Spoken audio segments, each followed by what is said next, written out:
بھائی یہ سوال پوچھا ہے مفتی صاحب، ذی الحجہ کے آخری ایام چل رہے ہیں، ان دنوں میں حضرت عمر رضی اللہ تعالی عنہ پر خنجر سے حملہ کیا گیا تھا اور آپ چند دنوں کے اندر شہید ہو گئے تھے۔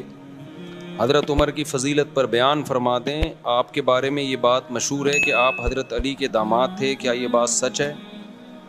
حضرت عمر کی ذات پر بہت سے اعتراضات کیے جاتے ہیں، جن میں حضرت فاطمہ رضی اللہ تعالی عنہا کے گھر کا دروازہ جلانا اور حضرت فاطمہ پر تشدد کرنا جس سے آپ کا حمل ضائع ہو گیا سر فہرست ہیں معاذ اللہ۔ اس کے علاوہ حضرت عمر کے 3 طلاق والے مسئلے پر بھی بہت اعتراضات کیے جاتے ہیں۔ ایک خاتون ایک چینل پر کہہ رہی تھی کہ عمری قانون نے میری زندگی تباہ کر دی، کیونکہ عمری قانون میں، یعنی عمر والا قانون کو عمری قانون کہہ رہے ہیں، عمری قانون میں طلاق دینا بہت آسان کام ہے، اس کا جواب بھی عنایت فرما دیں۔ تیسری بات یہ ہے کہ حضرت عمر کی رائے کی تائید میں کئی بار قرآن کی آیات نازل ہوئیں۔ ناظرین کو ان آیتوں کے بارے میں بھی بتا دیں، سب کچھ تو آپ نے ہی بتا دیا ہے، میرے بتانے کے لیے کچھ چھوڑا ہی نہیں آپ نے۔ دیکھو یہ جو حضرت فاطمہ پہ ظلم کے واقعات بیان کیے جاتے ہیں کہ حضرت عمر نے یہ کیا، حمل ضائع ہو گیا، یہ ہو گیا، وہ ہو گیا، وغیرہ وغیرہ، ہمیشہ کوشش کیا کرو باطل کے سوالات کا جواب دینے کے بجائے نا الٹا باطل سے سوال پوچھنا شروع کر دیا کرو۔ جب بھی آپ دفاعی پوزیشن میں اپنے آپ کو رکھو گے نا، سامنے والا بڑے بڑے جرائم کر کے بیٹھا ہوگا، وہ اپنے اوپر بات ہی نہیں آنے دے گا، وہ ہمیشہ آپ پر بوچھاڑ کرتا رہے گا، اور آپ دفاعی پوزیشن میں ایک کا جواب، دوسری بات کا جواب، تیسری بات کا جواب، یہ کبھی بھی طریقہ نہیں ہوتا۔ میں نے ایک واقعہ سنایا تھا کہ ایک صاحب آئے اور مجھے کہنے لگے کہ علماء دیوبند کے عقائد، آپ کے جو علماء دیوبند کے جو اکابر ہیں نا، ان اکابر کے عقیدے ٹھیک نہیں ہیں، میں آپ سے اس پہ مناظرہ کرنا چاہتا ہوں، مجھے کہنے لگے۔ میں نے کہا ٹھیک ہے، میں تیار ہوں اس کے لیے، لیکن آپ الزام لگاؤ گے علماء دیوبند کے جو اکابر تھے، جو ہمارے اکابر تھے، ان پہ الزام لگاؤ گے اور میں ان الزامات کا دفاع کروں گا، تو یہ برابری والی بات نہیں ہوئی۔ برابری والی بات یہ ہوگی کہ آپ ہمارے اکابر پہ الزام لگاؤ گے اور میں آپ کے اکابر پہ الزام لگاؤں گا۔ آپ نے، جیسے میں نے اپنے اکابر کا دفاع کرنا ہے، تو جو میں آپ کے اکابر پہ الزام لگاؤں آپ نے اس کا بھی دفاع کرنا ہے۔ یہ یک طرفہ بات نہیں ہوگی کہ آپ مجھے تھپڑ مارو اور اپنے منہ کو میں بچاتا رہوں بیٹھ کے۔ جب آپ کو میرے منہ پہ تھپڑ مارنے کی اجازت ہوگی اور میں بچاؤں گا تو میں بھی آپ کے لگاؤں گا اور آپ اپنا منہ بھی بچائیں گے۔ سمجھتے ہو کہ نہیں سمجھتے؟ یہ ہمیشہ بحث کا اصول ہے، یہ یاد رکھو۔ باطل کی کوشش ہوتی ہے آپ پہ چڑھ جائے وہ، اور اپنے آپ کو بالکل پہلے سے ہی محفوظ رکھ لیتا ہے وہ۔ بات سے بات نکلتی ہے نا، عیسائی آتے ہیں، عیسائی لوگ جو طنز کرتے ہیں، اسلام پہ اعتراض کرتے ہیں، نبی صلی اللہ علیہ وسلم نے اتنی عمر میں 9 سال کی لڑکی سے شادی کی، فلانا، یہ وہ جو ان کے الزامات ہوتے ہیں جہاد اور اسلام تلوار سے، جو 8-10 مشہور اعتراضات ہیں۔ ٹھیک ہے، علماء اس کا بھی جواب دیتے ہیں، لیکن آپ بھی تو اعتراض کرو۔ بھائی آپ عیسیٰ کو خدا کا بیٹا کہتے ہو، ایک مخلوق کو خدا کا بیٹا کہہ رہے ہو، یہ زیادہ چھمبے کی بات ہے؟ یا حضرت عائشہ 9 سال میں بالغ ہو گئیں اور پیغمبر سے انہوں نے 50 سال کی عمر میں نکاح کیا اور ہمیشہ خوش زندگی گزاری، وہ اس پر بالکل بھی نادم نہیں تھی، وہ خوش ہیں، وہ آج بھی زندہ ہو کے آ جائیں، آپ ان سے پوچھیں کہ اگر دوبارہ ہم ماضی میں چلے جائیں اور آپ کی 9 سال کی عمر میں رخصتی ہو اور پیغمبر کی 50 سال عمر ہو، وہ کہیں گی دوبارہ میں یہ کام کروں گی، وہ تو اس رشتے پہ اتنا خوش تھیں۔ تو آپ پہلے اس بات کا جواب دو کہ ایک خدا بھی ہے اور خدا کے بیٹے بھی ہیں عیسیٰ، اور یہ کیسے ممکن ہے؟ تو بجائے اس کے کہ ہم اعتراضات کے جواب دینا اگلے سے، دیکھو یہ میں اس لیے کہہ رہا ہوں کہ اسلام پہ جو اعتراضات ہوتے ہیں یہ اس لیے کرتے ہیں تاکہ ہماری نظر میں اسلام کو مشکوک کر دیں اور ہم اسلام کو چھوڑ دیں، یہی ہوگا نا؟ تو ہم اسلام چھوڑ کے جائیں کہاں؟ جدھر جانا ہے پہلے اس کا برحق ہونا تو ثابت کرو نا۔ بھائی ایک ڈاکٹر نے آپ کو بتایا یہ بھی نہیں کھانا، یہ بھی نہیں کھانا، اس سے بھی پرہیز، اس سے بھی پرہیز، آپ ڈاکٹر صاحب سے پوچھتے ہو کھانا کیا ہے، پھر ڈاکٹر کہے کچھ بھی نہیں کھانا، تو ڈاکٹر صاحب ایسا تو نہیں ہو سکتا، وہ تو یقینی مروں گا پھر میں بھوکا پیاسا، مجھے پہلے یہ بتاؤ یہ چھوڑنا ہے تو اس کے متبادل میں نے کھانا کیا ہے۔ وہ ڈاکٹر صحیح ڈاکٹر ہوگا، وہ کہے گا بھائی ٹھنڈا پانی مت پیو مگر گرم پی سکتے ہو، کھچڑی مت کھاؤ مگر روٹی کھا سکتے ہو، یا روٹی مت کھاؤ مگر کھچڑی کھا سکتے ہو۔ تو اسلام پہ جو لوگ اعتراض کرتے ہیں کہ اسلام میں یہ غلط یہ غلط، فرض کر لو تھوڑی دیر کے لیے مان لیا بھائی اسلام غلط ہے، اب کیا کروں میں؟ اب میرے پاس یا تو عیسائی مذہب ہے یا ہندو ہے یا سکھ بن جاؤں یا میں ملحد ہو جاؤں, خدا ہی کا انکار کر دوں, تمام مذاہب کا انکار کر دوں. اگر اسلام پہ 10 اعتراضات ہوتے ہیں, الحاد پہ 1000 اعتراضات ہوتے ہیں, ہندو مذہب پہ 2000 اعتراضات ہوتے ہیں, عیسائیت پہ 3000 اعتراضات ہوتے ہیں. تو بھائی پہلے مجھے جو میں آپ پہ اعتراض کروں گا اس کا جواب دو. میں عیسائیت سے سیٹسفائی ہوں گا, پھر میں عیسائیت اور اسلام کو کمپیئر کروں گا آپس میں. سمجھ میں نہیں آ رہی میرا خیال ہے بات؟ تو کبھی بھی ایسا نہیں ہو سکتا کہ باطل آپ پہ اعتراض کرتے رہے, آپ جواب دیتے رہے. اس میں زندگیاں کھپ جائیں گی آپ کی, کچھ بھی حاصل نہیں ہوگا. وہ کوئی نیا اعتراض نکال کے لے آئے گا, کل وہ کوئی نیا اعتراض نکال کے لے آئے گا. تو بجائے اس کے کہ آپ جو لوگ حضرت عمر پہ اعتراض کرتے ہیں نا کہ حضرت فاطمہ کے ساتھ یہ کیا, حضرت فاطمہ کے ساتھ معاذ اللہ نقل کفر, سیدھا سیدھا ایک جواب دیا کرو کہ حضرت علی رضی اللہ تعالیٰ عنہ اس وقت زندہ تھے یا نہیں تھے, سیدہ فاطمہ حضرت علی کی زوجہ تھیں یا نہیں تھیں. تو آپ نے یہ حضرت عمر پہ اعتراضات کر رہے ہو, ان کو برا بلا معاذ اللہ کہہ رہے ہو, حضرت علی نے کیوں نہیں کیا یہ کام؟ نہیں, یہی بات میرا خیال ہے سمجھ.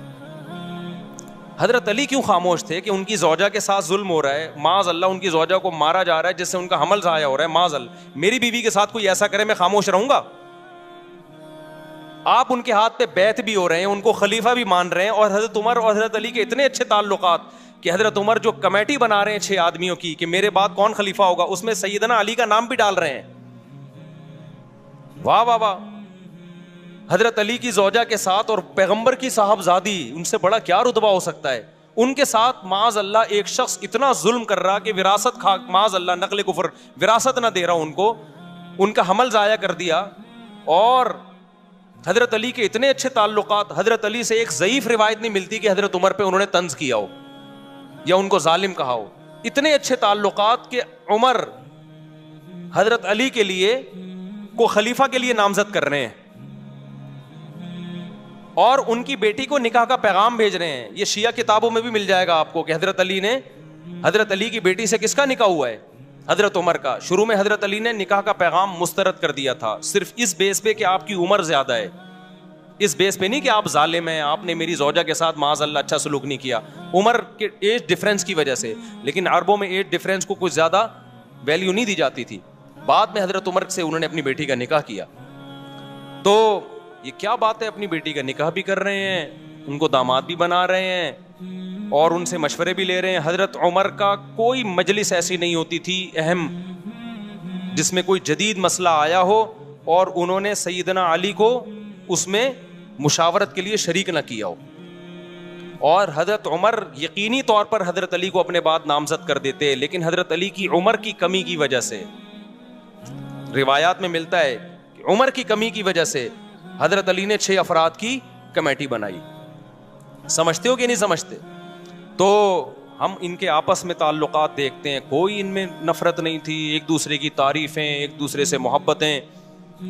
لیکن آج لوگ مدعی سست اور گواہ چس بنے ہوئے ہیں. تو باقی یہ کہ انہوں نے جو سوال کیا ہے کہ حضرت عمر کے 3 طلاق والے مسئلے پر, وہ یہ میں نے جمعے میں بھی اس پر بیان کیا تھا. ایک خاتون کا کلپ وائرل ہو رہا ہے, وہ کسی اسکالر کو نا, مذہبی اسکالر کو انٹرویو دے رہی ہیں کہ عمر, یہ جو اہل حدیث حضرات کہتے ہیں نا حضرت عمر نے 3 طلاق کو 3 قرار دیا, نبی کے دور میں تو 1 ہوتی تھی, حضرت عمر نے کیا کر دیا, 3 طلاق کا قانون بنا دیا. تو میں نے تو خود اہل حدیثوں کی تحریریں پڑھی ہیں اس بارے میں کہ انہوں نے گھر اجاڑ دیا لوگوں کا, یہ کر دیا حنفیوں نے نا. حالانکہ اگر گھر اجاڑنا ہے تو پھر تو حضرت عمر نے کیا, اور شیعہ صاف لفظوں میں کہتے ہیں یہ گھر اجاڑنے کا کام کس نے کیا, حضرت عمر نے. اہل حدیث صاف لفظوں میں نہیں کہتے کیونکہ ان کو پتہ ہے کہ عمر کی محبت ہے لوگوں کے دلوں میں, وہ حنفیوں پہ ڈال دیتے ہیں. میں نے خود اہل حدیث کا فتویٰ پڑھا ہے کہ انہوں نے 3 طلاق کو 1 قرار دیا اور نیچے لکھا کہ قرآن و سنت میں 3 1 ہوتی ہیں اور حنفی علماء کو اجازت نہیں ہے لوگوں کا گھر اجاڑیں وہ. حالانکہ یہ کام پہلے قرآن نے کیا, پھر پیغمبر نے کیا, پھر ابو بکر نے کیا, پھر عمر نے کیا, پھر عثمان نے کیا, پھر علی نے کیا, پھر 4 اماموں نے کیا, تمام صحابہ نے کیا, تمام تابعین نے کیا.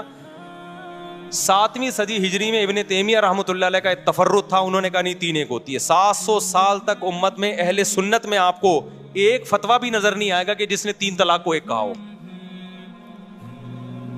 7ویں صدی میں ابن تیمیہ نے کیا, ابن تیمیہ رحمۃ اللہ علیہ نے, پھر ان کے شاگرد نے بھی اپنے استاذ کی رائے کو فالو کیا, ابن قیم نے, پھر ابن قیم کے شاگرد ابن رجب حنبلی, انہوں نے بھی اپنے استاذ کو فالو کیا.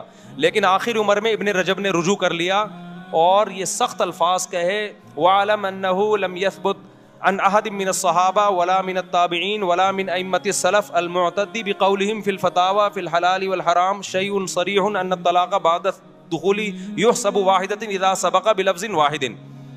کہ انہوں نے کہا کہ کسی ایک حدیث میں بھی ہمیں نہیں ملتا, کسی ایک صحابی سے بھی نہیں ملتا, کسی ایک تابعی سے بھی نہیں ملتا کہ رخصتی کے بعد 3 کو کسی نے ایک قرار دیا ہو.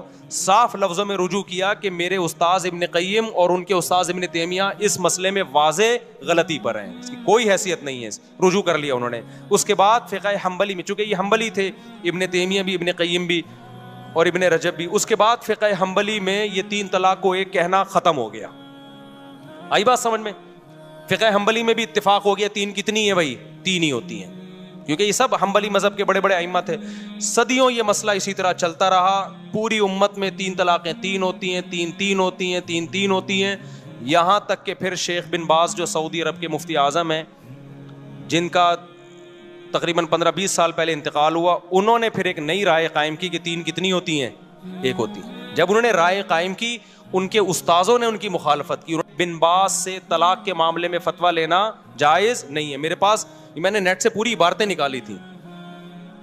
ان کے استاذوں نے رد کیا کہ بن باز کا فتویٰ 3 طلاق کے معاملے میں اس سے بیوی حلال نہیں ہوگی, اجماعی مسئلہ ہے. لیکن شیخ بن باز تھے, بڑی حیثیت تھی ان کی, تھے پرہیزگار آدمی وہ, لیکن ایک آدمی کی غلطی کو آپ پوری امت پہ کیسے تھوپ رہے ہو بھائی؟ پھر کیا ہوا, سعودی عرب میں یہ مسئلہ اختلافی بن گیا. پھر جب اختلافی بنا تو پھر ہوا یہ کہ شیخ بن باز کے استاذ اور تمام حنبلی علماء وہ سارے 3 کے 3 ہونے کا فتویٰ دیتے تھے. بن باز کے پاس جب جاتا تو 3 کے 1 ہونے کا فتویٰ. پھر بن باز کے ہی قریبی لوگوں میں سے تھے شیخ صالح العثیمین, اللہ ان کی مغفرت فرمائے, بڑے عالم تھے. انہوں نے بھی بن باز کی رائے لی, 3 کتنی ہوتی ہیں, انہوں نے بھی کہا 1. اب سعودی عرب میں پھڈا ہو گیا. پھر کیا ہوا, 80 کی دہائی یا 90 کی دہائی میں سعودی حکومت نے ایک سرکولر جاری کیا کہ 3 طلاق کے مسئلے پر تمام علماء مل کے بیٹھیں اور دلائل سے اس مسئلے کو نمٹائیں. کوئی یہ فتویٰ دے رہا ہے, کوئی وہ فتویٰ دے رہا ہے. تو پوری بحث ہوئی اس پہ. القرار کے نام سے ایک رسالہ لکھا گیا, اس میں بہت سارے علماء شریک ہوئے, ان علماء کے نام بھی اس رسالے میں. بڑی بحث ہوئی اس میں. وہ پورا رسالہ میرے پاس موجود ہے عربی میں نے پورا رسالہ پڑھا ہے. وہ اتنی زبردست جاندار بحث ہوئی, 40-50 کتابوں کو کنگھالا گیا, علماء کے فتوے دیکھے گئے, قرآن و سنت کی روشنی میں بحث ہوئی, اور بالآخر یہ متفقہ فیصلہ کیا گیا کہ اکٹھی 3 طلاقیں 3 ہی ہوتی ہیں, 1 نہیں ہوتی. لیکن بن باز نے اس رائے سے اتفاق نہیں کیا, وہ اپنی رائے پر اڑے رہے. لیکن سعودی عرب کا پھر سرکاری قانون بنا کے عدالتوں میں یہ چلا دیا گیا بھائی 3 طلاق کو 3 ہی قرار دیا جائے گا, کیونکہ ہمارے پاس 1 ہونے کی کوئی معقول دلیل نہیں ہے. بڑا جاندار رسالہ ہے, میں نے پورا ایک لفظ پڑھا ہے اس رسالے کا, آج بھی موجود ہے, نیٹ پہ سرچ کرنے سے مل جائے گا. ہوا کیا پھر یہ ہوا کہ بن باز اسی رائے پہ قائم رہے, وہ 3 کو 1 کہتے رہے. اب جب سعودی عرب کی کورٹ میں جب کیس جاتا عدالت میں, تو کورٹ کہتی بھائی پورے علماء کا ایک فیصلہ ہے متفقہ, تو کورٹ سے 3 طلاق کو 3 ہی قرار دیا جائے گا. ہوتا یہ کہ لوگ کیا کرتے, جس کو بیوی رکھنی ہے وہ کورٹ میں جانے کے بجائے کہاں چلا جاتا, بن باز کے پاس چلا جاتا. وہی اختلاف دوبارہ شروع. حالانکہ اس مجلس میں علماء نے شیخ بن باز رحمہ اللہ تعالیٰ کو یہ نصیحت بھی کی تھی کہ اس طرح امت میں توڑ پیدا ہوگا. بہرحال بڑے عالم تھے, ہم کسی عالم کی گستاخی نہیں کرتے, ان کی اور نیکیاں بہت ہیں. ایک عالم سے غلطی ہو سکتی ہے, بات یہ کہ اس کی غلطی کو آپ ساری امت پہ تو نہ تھوپیں نا بھائی. آپ یہ کہہ دیتے بھائی ان کا ایک تفرد ہے, یہ آسان تھا. لیکن اب چونکہ سرکاری سطح پہ ان کو مفتی اعظم بھی بنا دیا گیا, لوگ اسی کو فالو کرتے چلے گئے. اس میں آسانی تھی, بیوی آرام سے حلال ہو رہی ہے, طلاق کا ریشو بھی اربوں میں بڑھ گیا, دھڑ دھڑ دھڑ طلاقیں, پھر ایک. نتیجہ یہ نکلا کہ چونکہ گورنمنٹ لیول پہ ایک فتوے کی ویلیو ہوتی ہے, وہ سرکاری مفتی تھے, نتیجہ یہ نکلا کہ وہ جو عدالت کا فتویٰ تھا وہ ججوں کو بھی نہیں, اب جج بھی اس کو فالو نہیں کر رہے.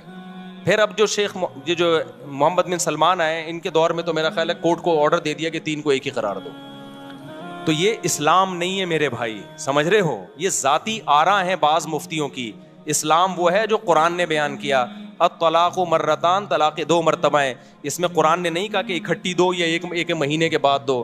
قرآن کہتا ہے فَإِن طَلَّقَهَا, تیسری دے دی تو فَلَا تَحِلُّ لَهُ مِن بَعْدُ, عورت تیسری کے بعد شوہر کے لیے حلال نہیں ہوگی جب تک دوسرے مرد سے نکاح نہ کر لے.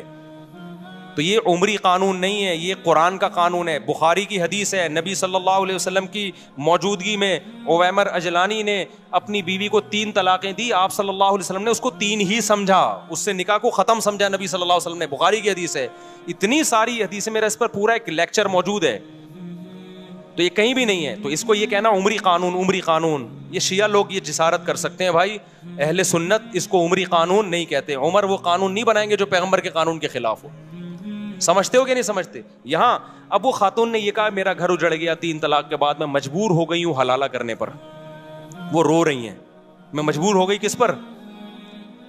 دیکھو باطل جب بھی کوئی بات کر رہا ہوگا نا, بیچ میں ایک گڑبڑ کر رہا ہوگا, وہ اسی سے وہ لوگ اس کی اس بات کو نہیں اس طرف جاتے اور رونا دھونا شروع کرتے ہیں, ہائے بیچاری کے ساتھ ظلم ہو گیا. اسلام نے عورت کو حلالے پر مجبور کیا ہے.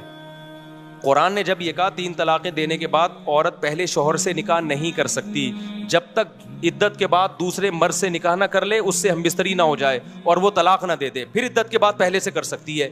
اسلام, قرآن, حدیث یہ کہہ رہی ہے کہ عورت یہ کر سکتی ہے, یہ نہیں کہہ رہا کہ عورت کو اسلام اس پہ کیا کر رہا ہے, مجبور نہ کرے. بھائی کس نے کہا ہے کہ یہ کام کرے وہ؟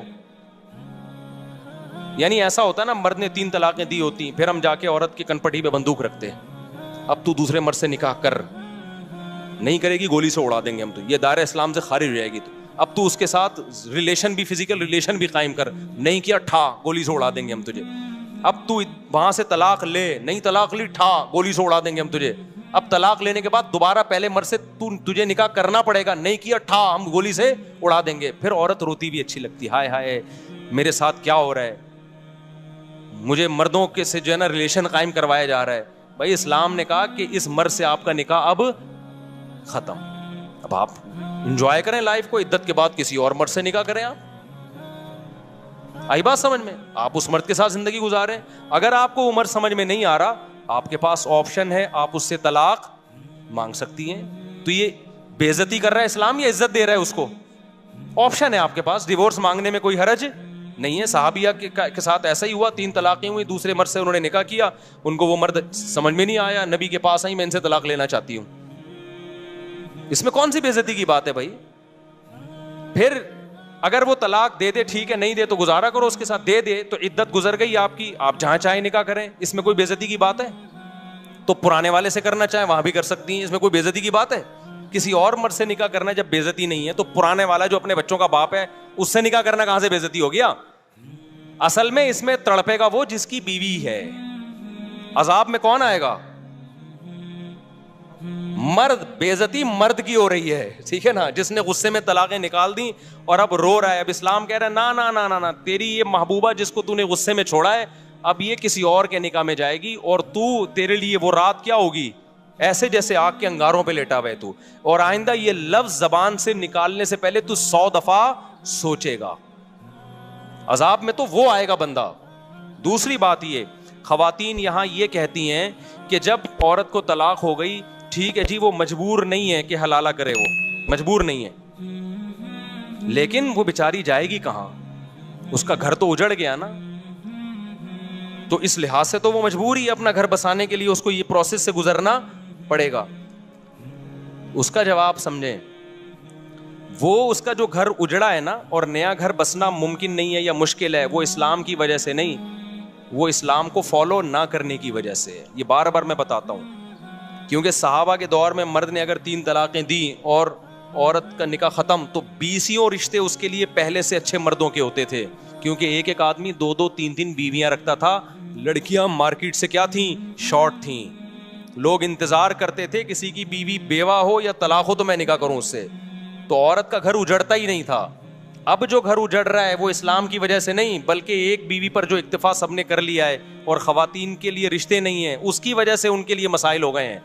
تو یہ 3 طلاق کے 3 ہونے کا قصور نہیں ہے, یہ قصور اس کا ہے کہ اچھے مرد مارکیٹ میں کیا ہو گئے ہیں, شارٹ ہو گئے ہیں. اس کو پتا ہے مجھے پہلے والا جیسا ملے گا نہیں آئی میرا خیال ہے بات سمجھ میں. تو یہ عمری قانون نہیں ہے, یہ خدائی قانون ہے. حضرت عمر نے اس کو کیا کیا تھا, نافذ. اور پھر بھی اگر بات سمجھ میں نہ آئے تو میں نے آپ سے ایک بات کہی ہے کہ بجائے باطل کے اعتراضات کا جواب دینے کے, آپ باطل پہ اعتراضات کرنا شروع کر دو. تو میرا باطل سے یہ اعتراض ہے کہ کہ آپ کہتے ہو 3 طلاق کو 3 قرار دے کر عمر نے ظلم کیا. دیکھو 3 طلاق کے بارے میں حدیث کے الفاظ دیکھو, 3 طلاق کے ایک ہونے کے بارے میں جو اہل حدیث پیش کرتے ہیں کہ نبی کے دور میں 3 ایک سمجھی جاتی تھی, ابو بکر کے دور میں بھی عمر نے 3 کو کیا کر دیا 3. ہم کہتے ہیں وہ جو نبی کے دور میں ایک سمجھی جاتی تھی اس کا مطلب یہ نہیں ہے جو اہل حدیث بیان کر رہے ہیں, اس کا مطلب دوسری حدیث میں آتا ہے کہ زمانہ جاہلیت میں 3 کو ایک سمجھا جاتا تھا, اسلام نے اس کو کیا کر دیا منسوخ. حضرت عمر کے دور میں بہت سے لوگوں کو پتہ ہی نہیں تھا کہ اب 3 ایک نہیں ہے 3 3 ہی ہوں گی. حضرت عمر نے 3 کو 3 نافذ کر دیا, تو بہت سے لوگ سمجھے یہ کام کون کر رہا ہے, عمر کر رہے ہیں. اس کی مثال ایسے ہے جیسے صحیح مسلم ہی کی حدیث ہے کہ نبی کے دور میں ہم متا کیا کرتے تھے, جابر بن عبداللہ کہہ رہے ہیں رضی اللہ عنہ. ابو بکر کے دور میں بھی ہم متا کیا کرتے تھے, عمر نے متا پہ کیا لگا دی, پابندی لگا دی. ہم اس کا جواب کیا دیتے ہیں, بھائی متا تو نبی کے دور میں حرام ہو گیا تھا, ابو بکر کے دور میں بھی حرام تھا, عمر نے جو پابندی لگائی تو وہ جو کام نبی کے دور میں حرام ہو گیا تھا عمر نے اس کو نافذ کر دیا. لیکن نبی کے دور میں جب متا حرام ہوا تو سب کو پتہ نہیں تھا کہ حرام ہے, وہ جائز سمجھ کے کر رہے تھے. ابو بکر کے دور میں بھی کرتے رہے کیونکہ اس خبر پھیلی نہیں تھی اس حرام ہونے کی. حضرت عمر نے لا بنا دی, اب جو متا کرے گا وہی سزا دوں گا جو زانی کو دیتا ہوں میں. اس قانون کی وجہ سے سب کو پتہ چل گیا متا حرام ہے, تو نسبت کس کی طرف کر دی, عمر کی طرف. تو اسی طرح 3 طلاق 3 ہو چکی تھی نبی کے دور میں, پتہ نہیں تھا لوگوں کو. اب سمجھو کہ جو یہ کہتا ہے نا کہ عمر نے ہمارے گھر اجاڑے ہیں معاذ اللہ 3 طلاق کو 3 قرار دے کے, آپ اس سے اعتراض کیا کرو کہ اگر 3 طلاقیں نبی کے دور میں ایک تھیں اس حدیث کی وجہ سے کہ عمر نے 3 کو 3 قرار دیا ہے, تو متا بھی کس نے حرام قرار دیا پھر, عمر نے. لہذا آپ اگر عمر کو نہیں مانتے تو متا جیسی بغیرتی کو بھی آپ کو ماننا بولو پڑے گا پھر آپ اسی جیسی حدیث کی وجہ سے. اور اگر آپ جواب میں کہتے ہو کہ نہیں متا تو نبی کے دور میں حرام ہو چکا تھا, تو ہم آپ کو یہ بھی دلیلیں دیں گے کہ 3 طلاقیں بھی نبی کے دور میں 3 ہو چکی تھیں. تو اب جو لوگ حضرت عمر پہ اعتراض کر رہے ہیں نا کہ عورتیں کہہ رہی ہیں, اب یہ میں اس خاتون کی طرف آتا ہوں کہ جو کہہ رہی ہیں کہ عمر نے 3 کو 3 قرار دے کے میرا گھر اجاڑ دیا. او بھائی عمر نے متا کو حرام قرار دے کے آپ کا گھر بچا لیا ہے بہت ساری عورتوں کا, کیونکہ عورت کبھی نہیں چاہتی کہ میرا میاں متا کرتا پھرے. وہ کیا خیال ہے, جس عورت کو پتا چلے میرا میاں 20 عورتوں سے متا کر چکا ہے اس کا گھر بسے گا؟ حضرت عمر نے متا پہ پابندی لگا کے کروڑوں عورتوں کا گھر بچا لیا کہ بیوی کے علاوہ تمہارے پاس کوئی آپشن نہیں ہے. متا پتہ ہے کیا ہوتا ہے جس کو یہ لوگ جائز قرار دیتے ہیں؟ متا یہ ہوتا ہے کہ جس پہ جس کو کہا جاتا ہے حضرت عمر نے حرام قرار دیا, وہ والے متا کی بات کر رہا ہوں. کون سا متا حرام قرار دیا؟ متا یہ ہوتا ہے کہ آپ کسی عورت سے ایگریمنٹ کر لیں 1 سال کا یا 6 مہینے کا یا 1 ہفتے کا, کوئی بھی ٹائم متعین کر لیں, 2 گواہ ہوں, ایجاب و قبول ہو کہ ہم دونوں ایک دوسرے کے لیے حلال ہیں 1 مہینے کے لیے یا 1.5 مہینے کے لیے یا 2 مہینے کے لیے یا 1 سال کے لیے یا 10 سال کے لیے, کوئی بھی ٹائم متعین کر دیں یا 1 گھنٹے کے لیے. اٹ از کالڈ بولو نا متا. ہم یہ کہتے ہیں کہ اس میں اور زنا میں رتی برابر بھی فرق بولو نہیں. جو لوگ متا کو حلال کہتے ہیں وہ کہتے ہیں نہیں اس میں بڑا فرق ہے, زنا میں ٹائم متعین نہیں ہوتا, عورت کے ساتھ منہ کالا کیا اور نکل لیے, اس میں ٹائم متعین ہے. آئی بات سمجھ میں؟ زنا میں گواہ نہیں ہوتے, اس میں کیا ہے گواہ ہیں, یہ کوئی فرق نہیں. اچھا کہتے ہیں زنا میں جو اولاد ہوگی حلالی نہیں ہوگی, جبکہ متا سے جو اولاد ہوگی حلالی ہوگی. اور بھائی یہ فرق نہیں ہے, یہ آپ نے زنا پہ ایک خوبصورت یعنی آپ گواہ بنا کے زنا کر رہے ہیں, ٹھیک ہے نا. اس کا مطلب ہے جب کسی عورت سے زنا کرنا ہو تو 2 بندوں کو گواہ بنا لو اور ٹائم متعین کر لو 1 گھنٹے کا.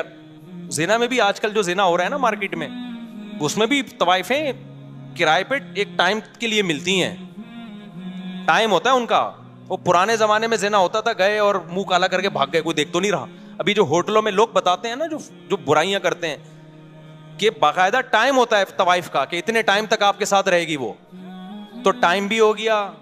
2 گواہ بتا دو, وسیم اور غفار کو, اپنے دوستوں کو بتا دو آج میں طوائف سے منہ کالا کرنے جا رہا ہوں. کوئی فرق نہیں ہے بھائی. نکاح میں بڑا فرق یہ ہوتا ہے کہ نکاح ہمیشہ کے لیے ہوتا ہے, طلاق کیا ہے؟ ایک عارضہ ہے کہ آپ نے ہمیشہ کے لیے رہنے کا ارادہ کیا تھا, بیچ میں آپ نے اس کو کیا کر دیا؟ ڈسکنیکٹ کر دی, اس رشتے کو توڑ دیا کسی بھی وجہ سے آپ نے. تبھی نکاح میں اگر یہ شرط لگا دی جائے نا کہ میں اس سے نکاح کر رہا ہوں 2 مہینے کے لیے, تو نکاح کیا ہو جائے گا؟ کالعدم, وہ نکاح نہیں ہوگا. نکاح میں یہ شرط لگانا ہی ناجائز ہے. آپ نے نیت بھی کر لی نا کہ میں اس بیوی کو 1 مہینے بعد چھوڑ دوں گا, آپ یہ شرط نہیں لگا سکتے. آپ شرط لگا دی تو وہ ختم, وہ نکاح نہیں رہے گا, وہ متع بن جائے گا. نہیں آئی میرا خیال ہے بات سمجھ میں؟ تو متع حرام ہے بھائی, زنا اور متع میں کوئی فرق نہیں ہے. اب آپ مجھے بات بتاؤ, اگر حضرت عمر متع کو حرام نہ کرتے, آج بہت سارے مرد متع کر رہے ہوتے کہ نہیں کر رہے ہوتے؟ ان کے گھر بس جاتے. اور اس پہ حلال زنا میں تو آج جب مرد زنا کرتا ہے نا تو گھر نہیں بستا, بیوی طلاقیں لے کے چلی جاتی ہیں, جبکہ وہ زنا کو برا سمجھ رہا ہوتا ہے, بیوی سے سوری کر رہا ہوتا ہے, بیگم آئندہ نہیں کروں گا, غلطی ہو گئی. متع جس پہ عمر نے پابندی لگا کے عورتوں کے پر بڑا احسان کیا, ان کے گھر بسا لیے, وہ جب متع لوگ کرتے تو پکڑے جاتے تو بیگم سے کہتے بیگم حلال ہے. جیسے میں دوسری شادی کے بعد پکڑا گیا تھا تو میں نے کیا کہا تھا؟ حلال ہے یہ, لیکن شادی تھی نا وہ. تو جو متع کرتے ہوئے پکڑا جائے گا وہ کیا کہے گا؟ بھائی برا تھوڑی ہے, پابندی کس نے لگائی ہے؟ عمر نے. دیکھو صحیح مسلم کی حدیث ہے, نبی کے دور میں بھی ہوتا تھا, ابو بکر کے دور میں بھی ہوتا تھا, پابندی کس نے لگا دی؟ عمر نے. تو بتاؤ عمر عورتوں کا گھر اجاڑ رہا ہے یا بنا رہا ہے؟ عمر نے پابندی لگائی. کیا پابندی لگائی تھی؟ پابندی تو اس پہلے سے لگی ہوئی تھی. عمر نے بولا, حضرت عمر نے, اب جو متع کر کے آیا نا شادی شدہ کرے گا پتھروں سے مار کے رجم کروں گا, کیونکہ لوگ کہتے تھے یہ زنا نہیں ہے. حضرت عمر نے کہا ایسی کوئی دلیل نہیں سنوں گا میں, نہیں یہ بات میرا خیال ہے سمجھ میں. انہوں نے بولا کہ رجم کروں گا, پتھروں سے ماروں گا میں. یہ دلیل نہیں ہے کہ جی یہ گود گواہوں کی موجودگی میں ایجاب و قبول ہو رہا ہے. تو جو لوگ کہتے ہیں کہ متع حلال ہے, تو انہوں نے عورتوں کا گھر کیا کر دیا؟ تباہ کر دیا. 3 طلاقوں کو جو 3 کہتے ہیں, چند عورتوں کا گھر تباہ ہوتا ہے, لیکن بے شمار عورتوں کا گھر بس جاتا ہے. مرد کو جب پتہ چلتا ہے نا 3 لفظ زبان سے نکالے تو دوبارہ نہیں مل سکتی مجھے یہ, وہ کروڑ دفعہ سوچتا ہے زبان سے نکالتے ہوئے, بہت دفعہ سوچتا ہے, عبرت ہو جاتی ہے اس کو, لہذا اس سے گھر بستا ہے, ٹوٹتا نہیں ہے. چند کا تو ٹوٹتا ہے, لیکن چند کی وجہ سے لاکھوں کا بس جاتا ہے. اور جنہوں نے متع کو حلال کر دیا, تو خود عورت سوچے اپنے سینے پہ پتھر رکھ کے کہ آپ کا میاں ایک کام جائز سمجھ کے منہ کالا کر رہا ہو, آج اس عورت سے متع کیا. کیونکہ جب متع جو لوگ حلال کہتے ہیں پھر ان کی کوئی لمٹ تھوڑی ہے کہ 20 سے حلال ہے 21ویں سے حرام ہے. کہتے ہیں سب حلال ہے, بس حلال ہے, جتنا بچاؤ متع کرو. سمجھ میں نہیں آ رہی بات. اور جو لوگ متع کو حلال کہنے کے دلائل دیتے ہیں, میں ان سے ایک سوال پوچھتا ہوں کہ پھر آپ یہ کام چھپ کے کیوں کرتے ہو؟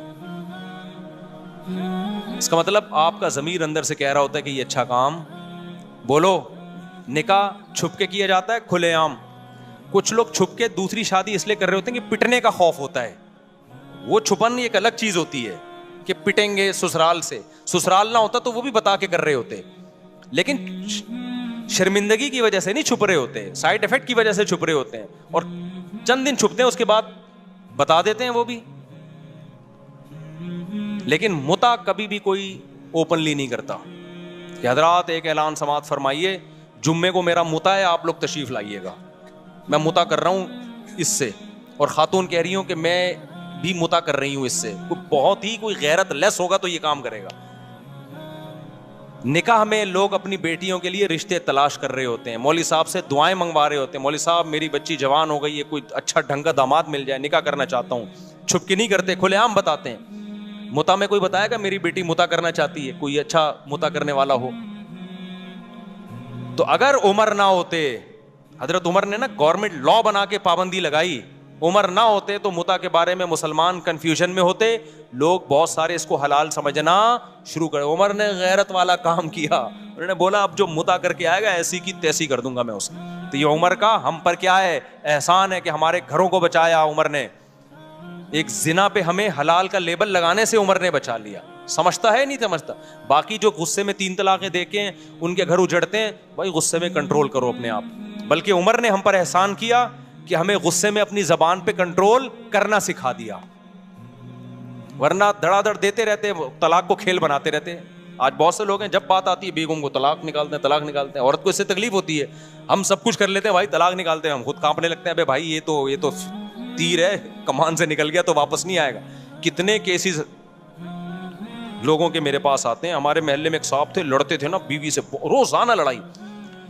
پھر ان کو غصہ آتا, طلاق دوں گا, کانپتے تھے یوں کر کے, کہتے میں تو دے دوں گا ہی. 10 سال سے کہتے رہے, نکالی نہیں. ان کو پتا تھا بھائی نکل گئی تو بیگم گئی ہم سے. کتنے لوگ, یہ تو آپ کے سامنے تو وہ کیس آ رہے ہیں نا جنہوں نے غصے میں دے دی ہے. ایسے بہت سارے کیس ہیں, بہت غصہ آیا, نہیں دی انہوں نے, اور جو غصے میں دے دیتے ہیں. تو اسلام یہ چاہتا ہے کہ جو آدمی پاگل ہے نا غصے میں, تو اس پاگل کا حق ہی نہیں ہے کہ بیوی رکھے وہ, کیونکہ جب غصے میں 3 نکال رہا ہے تو کل غصے میں چاقو بھی مار سکتا ہے, وہ کل غصے میں پسٹل بھی چلا سکتا ہے. آج بول دیتے ہیں مجھے غصے میں پاگل ہو گیا تھا, میں نے دے دی ہے. میں کہتا ہوں وہی تیرے پاس بندوق ہوتی تو غصے میں 3 فائر کر دیتا, تو کوئی عدالت چھوڑتی ہے آپ کو؟ اسلام میں غصے کے احکام قابل معافی نہیں. آپ نے غصے میں اگلے کا جبڑا پھاڑ دیا, اب پولیس آئی ہے, کیا ہوا, کہنا یار غصے میں ہو گیا, سوری. کوئی دنیا میں کہیں بھی غصہ ایسی چیز نہیں ہے جو قابل معافی ہو, اور انسان کی آزمائش ہے ہی غصے میں میرے بھائی. نارمل میں تو کوئی بھی الٹے کام نہیں کر رہا ہوتا. تبلیغ جماعت کے ایک بزرگ تھے نا, ان کے پاس ایک شخص آیا, کہنے لگا میں نے غصے میں بیوی کو 3 طلاقیں دی, بہت شدید غصہ تھا. انہوں نے کہا یار آج تک ہم نے نہیں کبھی دیکھا کہ محبت سے بیوی کو کسی نے 3 طلاقیں دی کہ جا میری پیاری تو مجھے بہت پیاری لگتی ہے, تجھے طلاق ہے, ایسا کہیں نہیں ہوتا. تو غصے میں ہی تو پاگل ہوتے ہیں, اور پھر غصے میں ہی سزائیں ملتی ہیں. قتل جتنے ہوتے ہیں, ہمارے ایک دوست نے قتل کیا, مجھے آ کے بتا رہے, کہہ رہے ہیں غصے میں نے بندہ مار دیا, اپنے دوست کو مار دیا. کہہ رہے مجھے اتنی ندامت ہے کہ میرا سکون نہیں مل رہا مجھے. سارے الٹے کام کس طرح ہوتے ہیں میرے بھائی. ابھی ایک کیس چل رہا ہے, میں اس میں پڑھا ہوں سلو کے لیے. غصے میں اپنے چچا زاد بھائی کو بندے نے قتل کر دیا, اور اتنا رو رہا ہے کہ یار میں نے, میرا محسن تھا وہ, میرے بڑے بھائیوں کی طرح اس نے مجھے بچپن سے پالا. میرے پاؤں میں آ کے نا ناک رگڑ کے چیخیں مار کے رو رہا تھا بندہ قاتل. کہہ رہے مجھ سے کیا ہو گیا مفتی صاحب, میں نے اپنے چچا زاد بھائی جو میرے سگے بھائیوں کی طرح تھا میں نے مار دیا اس کو. اتنا رو رہا ہے. کیوں؟ غصے نے کیا کر دیا اس کو, پاگل. تو کیا کیس نہیں بنے گا, کیا پولیس چھوڑ دے گی؟ نہیں, یہی بات میرا خیال. اب اگر اس کو پولیس لٹکاتی ہے, عدالت لٹکاتی ہے پھانسی کے پھندے پہ, لوگ کہتے ہیں یار بیچارے سے غصے میں پسٹل چل گئی, اتنا رو رہا ہے یار, چھوڑو یار. قرآن کیا کہتا ہے, وَلَكُمْ فِي الْقِصَاصِ حَيَاةٌ, اے لوگو قصاص میں زندگی ہے. ایک لٹکے گا, 20 لوگ قتل کرنے سے بچ جائیں گے. تو اسی طرح یہاں بھی ہے, 3 طلاقوں میں گھر بسانا ہے, اجاڑنا نہیں ہے. چند لوگ 3 دیں گے, ان عبرت کا نشان بنیں گے, باقی لوگ کی زبانیں بند ہو جائیں گی, بولیں گے بھائی کچھ بھی زبان سے نکالو, طلاق کا لفظ زبان سے نکالنے کا نہیں ہے. نہیں آئی بات میرا خیال ہے سمجھ میں. ابھی یہ کہتے ہیں نا اسلام میں طلاق بہت آسان ہے, بہت مشکل ہے اسلام میں, کیونکہ اس کا سائڈ افیکٹ بہت زیادہ ہے. دوسروں کے ہاں بظاہر بڑی مشکل ہے طلاق, لیکن بہت آسان ہے. ان کے یہاں ہندوؤں میں کورٹ وورٹ میں جانا پڑتا ہے, لیکن اتنی آسان ہے تبھی تو دھڑا دھڑ ہو رہی ہیں طلاقیں. ہمارے یہاں بہت آسان ہے لیکن حقیقت میں بہت مشکل ہے, تبھی ہمارا فیملی سسٹم کامیاب ہے. تو یہ تو حضرت عمر پہ اعتراض کا میں نے جواب دیا, بات لمبی ہو گئی. اور پتہ نہیں کیا لکھا ہے انہوں نے حضرت عمر کے بارے میں. تیسری بات یہ کہ حضرت عمر کی رائے کی تائید میں کئی بار قرآن کی آیتیں, یہ تو بہت دفعہ ہوا ہے. حضرت عمر نے نبی صلی اللہ علیہ وسلم سے فرمایا کہ اپنی خواتین کو حکم دیں پردہ کیا کریں. آپ صلی اللہ علیہ وسلم نے نہیں حکم دیا, قرآن کی آیتیں نازل ہو گئیں. یا ایھا النبی قل لازواجک وبناتک ونساء المؤمنین یدنین علیہن من جلابیبہن. غزوہ احد میں یعنی اللہ نے حکم دے دیا کہ پردہ کروائیں اے نبی, اپنی ازواج کو بھی اور مومنین کی بیٹیوں کو بھی کہتے ہیں آپ پردہ کریں. کس کی تائید میں نازل ہوئی ہے؟ حضرت عمر کی. حضرت عمر رضی اللہ تعالی عنہ کی رائے یہ تھی. ایک اور مثال تھی بڑی زبردست, میرے ذہن سے نکل گئی, وہ بہت زبردست مثال تھی. حضرت عمر کا ایک مشورہ تھا ہاں جنگی قیدیوں کے بارے میں. جب بدر میں قیدی آئے نا تو حضرت عمر نے حکم دیا ہر شخص اپنے رشتہ دار کی گردن اڑا دے. نبی صلی اللہ علیہ وسلم نے کہا کہ نہیں فدیہ لے کے چھوڑ دیں ہم ان کو. قرآن کی آیتیں نازل ہوئیں. نہیں یہ تو الگ آیت ہے, حرمت علیکم امہاتکم, اس کا اس سے کوئی تعلق نہیں. ٹھیک ہے. لولا کتاب من اللہ سبق لمسکم فیما اخذتم فیہ عذاب عظیم. اے ایمان والو تم نے جو ان قیدیوں کو فدیہ لے کے چھوڑ دیا, اللہ نے پہلے سے مقدر میں اگر یہ نہ لکھا ہوتا نا کہ تمہیں ہلاک نہیں کرنا, تو یہ اتنا بڑا جرم ہوا ہے کہ اللہ تمہیں ہلاک کر دیتا. ان قیدیوں کو چھوڑا کیوں؟ یہ تو اتنی بڑے اسلام کے دشمن تھے. تو کس کی رائے صحیح ہوئی؟ حضرت عمر کی, ان کی رائے میں. اور حدیث میں آتا ہے کہ شیطان عمر کو دیکھ کے اپنا راستہ بدل لیتا ہے. بخاری کی حدیث ہے, رسول اللہ صلی اللہ علیہ وسلم نے فرمایا, میں نے خواب میں دیکھا کہ ابو بکر نے ایک ڈول نکالا, اس میں کمزوری تھی. پھر میں نے ایک بہت طاقتور کو دیکھا کہ اس نے ڈول نکالا اور بڑی طاقت کے ساتھ ڈول نکال لیا نا, کنویں سے نہیں پانی کا ڈول نکالتے. تو آپ نے فرمایا اس خواب کی تعبیر کیا ہے؟ عمر, یعنی ان کے دور میں جو نظام چلے گا نا طاقت اور قوت کے ساتھ چلے گا.